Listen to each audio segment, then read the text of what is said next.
vloggers ng Bagong Pilipinas. Dito sa Radyo Pilipinas, Radyo Publiko 738.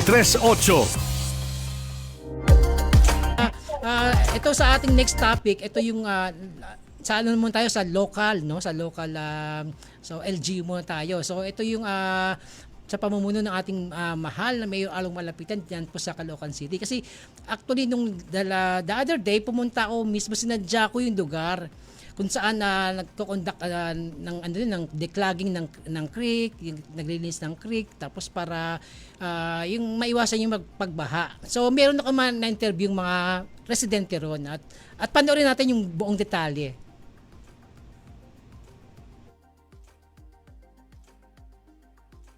Good day mga batang angkalu! Habang papalapit ang tagulan, muling bumabalik ang pangamba ng mga residente dito sa Lalomang Grace Park, Caloocan City. Sa halip na laliman, lalong bumabaw kasi nga yung tinibag nila hindi nila inahon. Ipinatag lang nila dyan. Di sa halip na lumalim yan, lalong bababaw yan. Panawagan nyo kay Mayor Along Malapitan. Yun lang ang panawagan namin kay Mayor Along na kung maaari, laliman itong creek para naman hindi kami napipirisyo dito. Yan, kagaya yan, itong mga basura na to. De, kinuha nila dito sa... Ay, mga basura, ano? Oo. Kinuha nila sa sapayan. Dapat, hindi na nila ini-stack dyan. Kasi, hindi natin masasabi, may mga bata rin dito na may mga bata rin maliliit dito. Siyempre, yung amoy niyan. Tsaka dapat, ang ginagawa nila, yung nag-aahon ng basura dito, dapat yan, meron na nakaabang na isang truck na kukuha ng basura. Tama. Ang nangyayari kasi, iaahon nila, ilalagay nila sa plastic, itatambak nila dyan. Paano nila kung biglang umulang malakas sa kagayan? Okay, no, kahit di na natin natapos yung video, na-cut na, no, pero syempre, ganun pa man, malalaman na natin yung pinakabuod ng istorya ng kanyang, dun sa may lugar na interview natin, si Kuya Lito nga yan, no. Diyan sa may Maligaya Creek na yan, ang kwento nga niya, di ba, nung pinalawak yung creek na yan, para, sabi nga natin na ma-declog at kumbaga maiwasan yung pagbaha.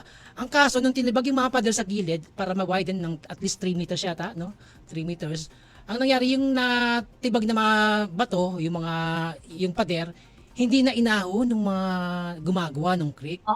Hindi na inahon. So, that only means na manatili ron, so bababaw. Dapat nilaliman para yung pagbaha mas maiwasan. Kasi kapag hindi mo nilaliman yung creek, patuloy na yung problema ay patuloy lang na darating bawat pag-ulan, no? Wala ring solusyon. Kahit pa magdeklag kumuha ng basura diyan, ay walang mangyayari. Sayang lang yung pondo ng munisipyo, no, sa Caloocan. Nasasayang yung pondo kasi parang napupunta lang doon sa sa may yung transport system, yung tawag doon sa garbage company, no? Yung sa tracking na yan, doon lang napapunta yung pondo. Hindi na susolusyonan yung problema ng lugar na yan, yung community na yan. Ikaw, Admin Litz, ano masasabi mo pag sa nangyaring gano'n, no? Na hindi inahon yung mga yung mga bato? No, kapag nagkukay ka kasi, no, kailangan yung hinukay mo, mo yan, ahon mo para hindi siya yung parang matatambak doon. Ibig sabihin, nagkukay ka nga, kaya ka nga dapat nagkukay dahil para palalimin, no, yung creek, no? Kaya mo pinagtatanggal yung nagbawas ka kasi para lumawak din at saka para lumalim. Pero ang nangyari, hindi naman siya lumalim kasi nandun yung mga hinukay, no? Nandun lang sa may tubig. So, ang nangyari, mababaw siya. Kaya ganun pa rin ang nangyari. Kapag umuulan, baha pa rin, no? So, dapat ang gawin dito ay ayusin talaga yan, no? Para talagang hindi na bumaha dyan. Kasi syempre, sayang naman ang pondo, sayang naman ang oras, yung effort na ilalagay mo dyan, pagkatapos mababaliwala lang din yung proyekto, no? So, kung sino man yung dyan, yung head, no? At kung sino man yung head ng proyekto na yan, no? Pakiayos naman, no? Galaw-galaw naman kayo. Huwag nyo nang antayin na madimanda pa kayo dyan, no? Yes. Kasi, huwag nyo hintayin mag-guide si Mayor Along.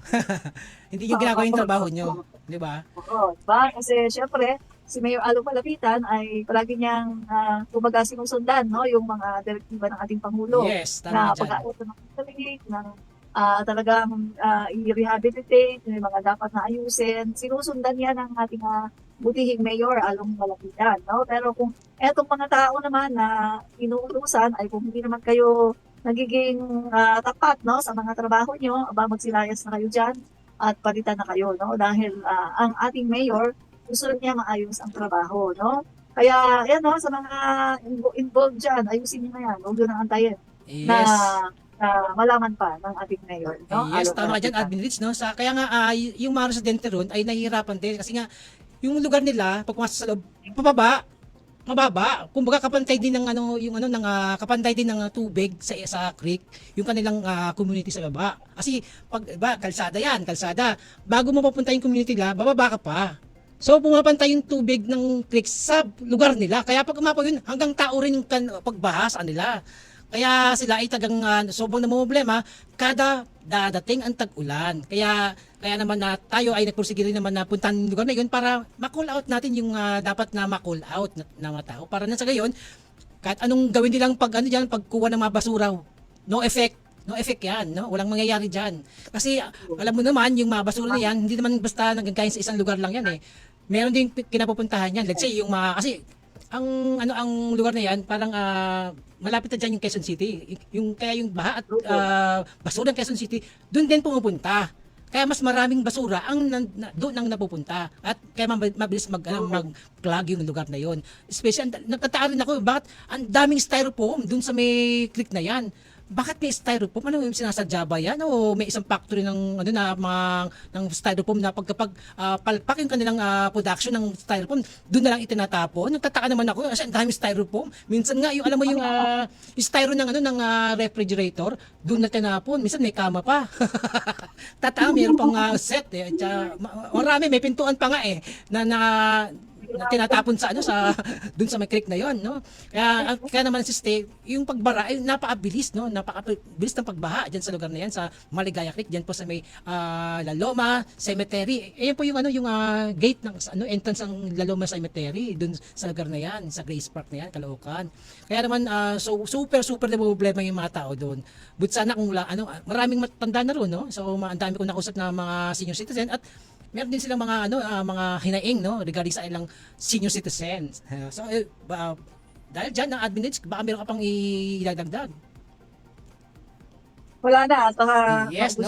Siyempre, no, ayan, no. So, sa mga ganyang pagkakataon po, calling natin si Mayor Along Malapitan kasi sa totoo lang po yung budget po ng ating lungsod ng Caloocan ay nasasayang lamang po sa pagpunta ng garbage truck na diyan tsaka paglilinis ng kanal diyan kasi wala ring silbi kasi ang babaw naman ng creek eh. So, alam mo sementado, nagtataka rin ako sementado yung flooring doon. Sementado, hindi basta 'di ba? Bubaksak yung mga pader, yung mga bato-bato, sinementohan. Doon na nagtataka bakit may semento, may flooring. Kaya naman ang babaw-babaw talaga niya. So talagang mabilis. So sana ma-actionan to ni Mayor Along Malapitan dahil yung mga kanyang residente ay talaga naman pong namumblema at kawawa rin naman yung mga matanda at mga bata kung nagpas taon na yung libasan nila. Although mabilis din naman mawala, let's say bumaharo ng alas 7 ng gabi. Kumbaga, tapos huminto na yung ulan. 10 na, wala na. Pero pag patuloy-tuloy yung ulan, let's say bagyo, tuloy-tuloy din pagtaas ng tubig doon, umabot ang second floor. Kaya may Along Malapitan sa ating mga kababayan sa Caloocan, ang ating mga mamamayang Pilipino dyan sa mga batang angkolo dyan ay nahihirapan at gusto rin nananawagan po sa inyo na sana ay ma-actionan po ninyo yung kanilang creek na mapalalim po para hindi masayang yung budget na binibigyan ng sa garbage collector na yan na wala naman nangyayari. Yun lamang po ang panawagan ng mga Barangay 120 dyan sa may Maligaya Creek. So